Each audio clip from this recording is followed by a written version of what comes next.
जब आसमान से मिसाइलें बरस रही हो, देश के चप्पे चप्पे में धमाकों की गूंज हो, और जब दुश्मन ने आपके खुदा जैसे नेता को हमेशा के लिए खामोश कर दिया हो, तब एक मुल्क क्या करता है?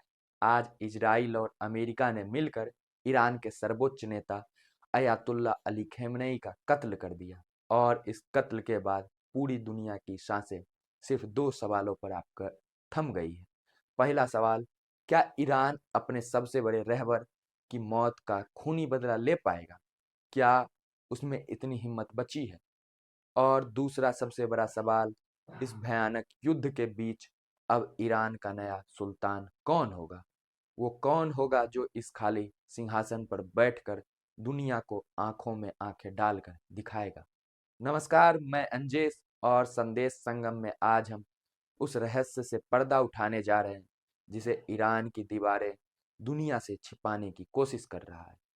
हमारा आपसे गुजारिश है कि इस वीडियो के अंत तक देखें, और ऐसे ही बेबाक विश्लेषण के लिए हमारे चैनल संदेश संगम को जरूर सब्सक्राइब करें। सवाल सिर्फ एक कुर्सी का नहीं, सवाल ईरान के वजूद का है। एक तरफ देश पर इजरायली मिसाइलें कहर बरपा रही है, तो दूसरी तरफ लीडरशिप का एक ऐसा खालीपन पैदा हो गया है जिसे भरना लगभग नामुमकिन है। लेकिन अंग्रेजी में एक कहावत है कि सो मस्ट गो ऑन, देश तो चलना ही होगा। और यहीं से एक ऐसा सवाल जन्म लेता है जो ईरान की पूरी इस्लामिक क्रांति के गाल पर तमाचा हो सकता है। क्या 40 साल पहले जिस परिवारवाद और शाही खानदान रजा शाह पहलवी को उखाड़ कर फेंकने के लिए क्रांति शुरू हुई थी, आज उसी ईरान में एक पिता अपनी गद्दी अपने बेटे को सौंप कर जाएगा? क्या एक शाह को हटाकर अब पगड़ी पहनने वाला दूसरा शाह को गद्दी पर बैठा दिया जाएगा? यह सीधा इशारा है उस नाम की तरफ जो इस वक्त दुनिया भर की खुफिया एजेंसियों के रडार पर है, मुजत्तबा खमनेई। कौन है मुजत्तबा खमनेई? ईरान में उन्हें साया कहा जाता है।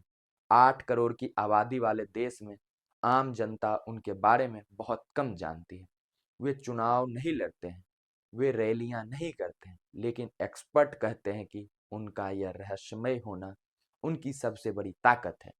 दावा किया जाता है कि मुजत्तबा पिछले कई सालों से पर्दों के पीछे रहकर पूरे सिस्टम का रिमोट कंट्रोल अपने हाथों में रखे हुए। वे सेना के बड़े जनरलों के साथ गुप्त बैठकें करते हैं, चाहे ईरान की खुफिया जासूस एजेंसियां हो या विदेशी मिशन। कहा जाता है कि मुजत्तबा की मर्जी के बिना ईरान का एक पत्ता भी नहीं हिलता। लेकिन यहाँ एक बहुत बड़ा हिपोक्रेसी का सवाल उठता है। अयातुल्ला खamenei ने जिंदगी भर वंशवाद का विरोध किया। उन्हें हमेशा कहा कि पद काबिलियत से मिलते हैं, विरासत से नहीं। फिर आज उनका बेटा सबसे ऊपर क्यों?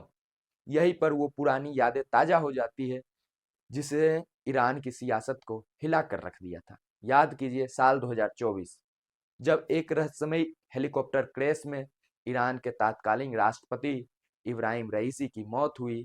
इब्राहिम रईसी वो इंसान थे जिसे खamenei का सबसे बड़ा और पक्का वारिस माना जाता था। उनके पास धर्म की गहरी समझ थी, सरकार चलाने का तजुर्बा था, और जनता भरी की समर्थन थी। लेकिन फिर एक दिन अचानक वे क्रेश में मारे गए। आज ईरान की गलियों में दबी जुबानों में लोग पूछ रहा है, क्या वे सच में एक हादसा था, या फिर वे एक ऐसा प्लान था जिससे मुजत्तबा खamenei के लिए सिंहासन का रास्ता खाली करना था? क्योंकि रईसी के रहते हुए मुजत्तबा का गद्दी पे बैठना लगभग नामुमकिन था।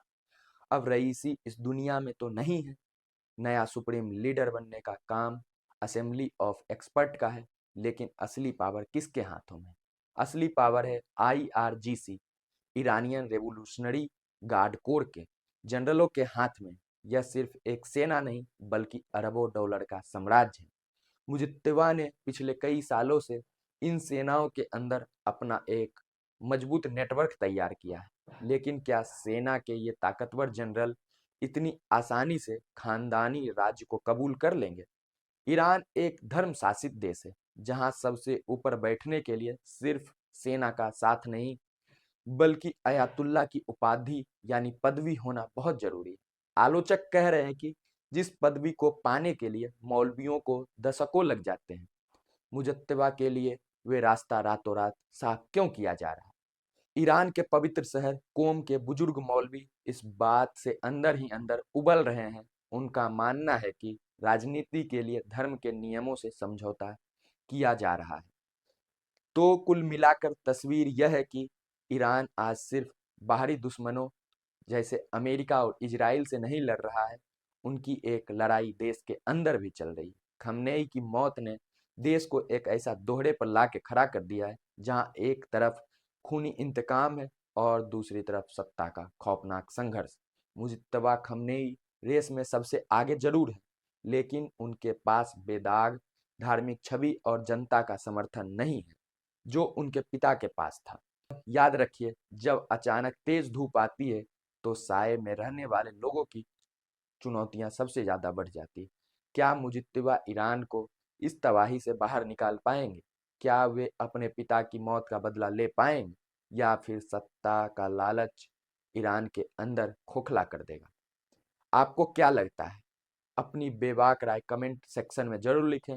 ईरान की सड़कों से लेकर बंद कमरों तक की हर खबर हम आप तक पहुंचा रहे हैं, और ऐसे ही लेटेस्ट अपडेट के लिए देखते रहें संदेश संगम।